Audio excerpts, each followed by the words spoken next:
Hi mga ante, I'm back. Sorry pila ka days taong ko nagrelax og content kay naglabra ko ulo ang anak ko sa kong kugalingon tong niagi kay ay may nakapangutana day ko sa kong kugalingon unsa na pinindot content kay murag gusto magsira tag balik-balik ani no ug content na kanang nara diri sa balay so mga day na siya naglakaw day mi sa kong anak padalong migbuhangin ani kay magbayad mi og cellphone ni mother. Yes, ako po ang atiman about sa bayad sa iyang cellphone kay nag-install man gyud siya atong mga I think mga March or April ba ito.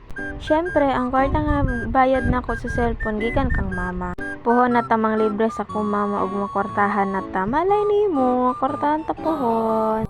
Then humana day ko bayad ana nag-adto na day ko nag supermarket kay kanang nagtanaw ko sa tutjil sa kong anak taon za. Yes. Wala na ako gipakita tong nagbayad ko maulaw ko. Na magtuga-tugag content din niya maulaw ra ba mag video sa public.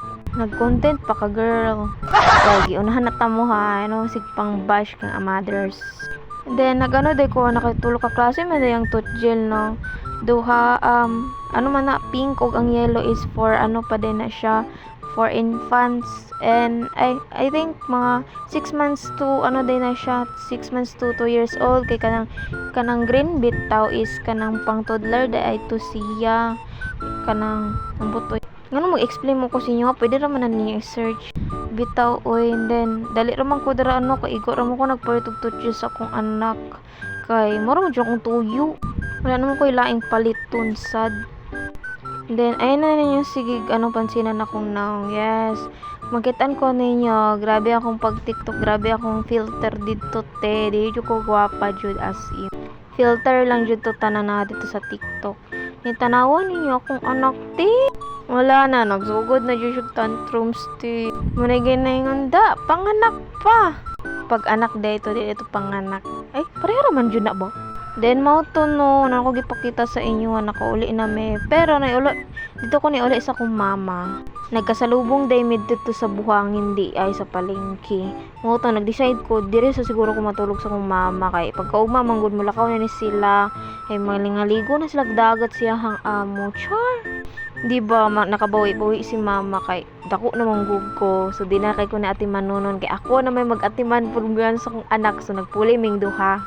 Then kana din basi matingala mo ba na ko'y parcel. Kanang parcel before ko nakaadtog buwang is nanawag ako ang tig-deliver. May gani na apa ko sa ay sa kamang marati.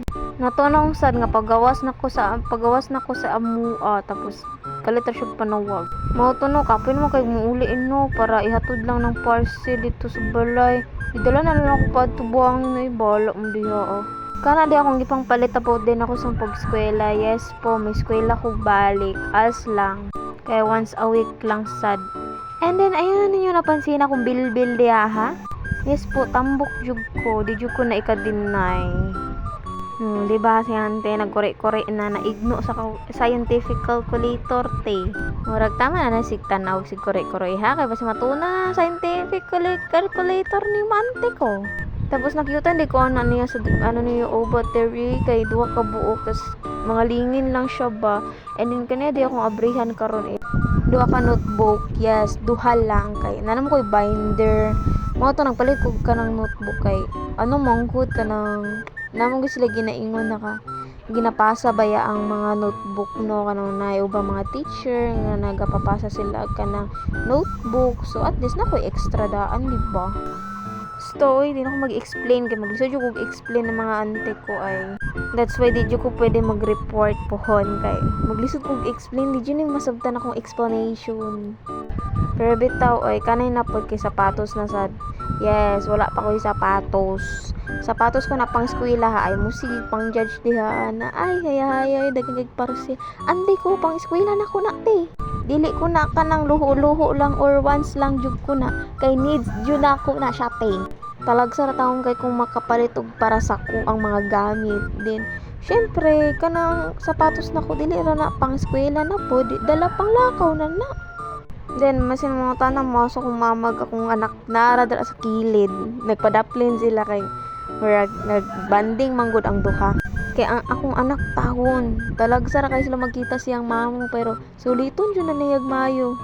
Kay duol kay siya sa kuwang mama ay pre ato gaina nami sa buhangin no magpakugos na siya pero sa ubang tao di siya pakugos.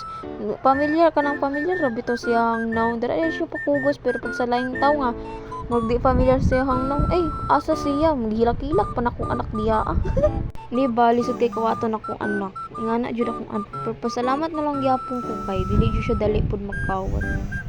At least kabalo siya sa mga pwede ra niya duulang no dili di ba?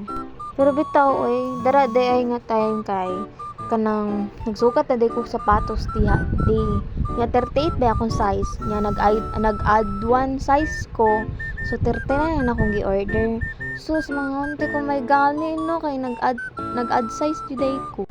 Kay kung 38 gamay day siya kay kaning 39 tama ra jud kaayo sa kong tiil-ting. So tama na sigig tanan sa sapatos no paminawan ninyo akong anak. Gidok-dok ko niya niya kay di daw kay kusog. Ah! Ha?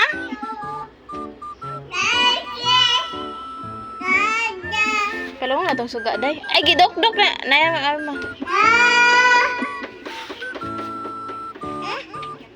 Oh, di ba? Mura jud korek akong anak. Ginadukdok pa jud niya kay gipahinayan bitaw na ko ang yahang mic kay perteng kusuga siyang tingog. Hait kay tingog ti. Sakit kay sa dalungga. Asa nagliwat ang hait sa tingog? Syempre sa inahan gyapon. Pasangil pa jud sa anak no. Nga hait og tingog utro po ditong amahan ay dili day inahan day ay. Gidamay na pud ang amahan. Pero bitaw no, tanawa kong anak tao, nagtanong siya sa iyang mamo kay namang ginagpalitan ni siyang mamo. Gitanaw na iyang mamong unsa siya. Pero wala dyan niya gibuyan ng mic, bagi ganahan dyan siya sa mic mga ante. Feel na ako na maging singer na akong anak. So, dili na din mag-end ako ang video no. Wala na akong naka-video about sa mong pagtulog di ay dugay kini natulog akong anak mga alas 10 kapeng. Kay grabe ang pagkalingaw siya hang mamo. So, dire na tama no. Salamat kayo sa nagtanaw. Bye-bye!